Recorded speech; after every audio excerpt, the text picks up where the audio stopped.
একজন হাজব্যান্ড থেকে আপনার কেউ হতে পারে না।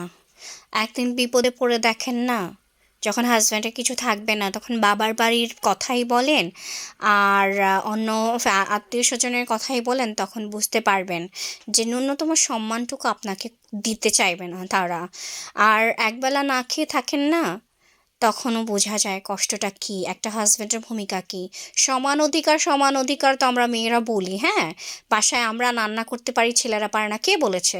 পৃথিবীর যত বড় বড় রান্না বান্না বা যত বড় কাজ থাকে সেগুলো মেয়েরা পারে না কখনোই, ছেলেরাই করে, এটাই চিরন্তন সত্যি কথা। হাজব্যান্ড সকাল থেকে রাত পর্যন্ত তার পরিবারকে মেনটেন্স করার জন্য কি অক্লান্ত পরিশ্রম করে, যেটা একটা মেয়ে কখনোই পারতো না। এই জন্য মানসিক শান্তি দেওয়া উচিত হাজব্যান্ডকে। আর সবচেয়ে বড় কথা, আমি ওই হাজব্যান্ডদের কথাও বলি যারা এত কষ্ট করেন কিন্তু বাসায় এসে কুকুরের মতো আচরণ করেন, তাহলে তো আপনার সেই কষ্টটার কোনো মূল্য থাকলো না। তাই মানে পরিবারকে, স্ত্রীকে সম্মান করবেন, এটা হাজব্যান্ডের জন্যও বলা।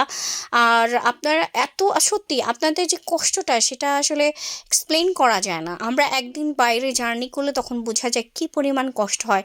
সেখানে প্রতিটা দিন একটা পুরুষ মানুষ, একটা হাজব্যান্ড, তার মানে প্রতিটা দিন রোদ বৃষ্টি কিছুই নাই, মানে কোনো কিছুই তার গার ওই সবগুলোই তার গার উপরে দিয়ে যায়, হ্যাঁ। আর তার ভিতরে মাথায় যে কী পরিমাণ পরিবারকে নিয়ে টেনশন থাকে, সেই টেনশন কোনো মেয়ের মাথায় যদি দিয়ে দেওয়া যেত, আমার মনে হয় সেখানে স্ট্রোক করে মারা যেত।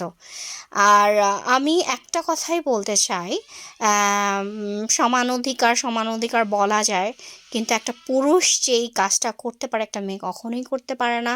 আর একটা পুরুষ কী স্বার্থে, পুরুষরা কতই না বোকা বলতে গেলে, যে কিসের জন্য তারা জীবনের সমস্ত সম্পদ, সমস্ত টাকা পয়সা, কষ্ট যা কিছুই আছে না কেন, সেটা কিন্তু তার পরিবারের জন্যই সব করে দিয়ে দেয়।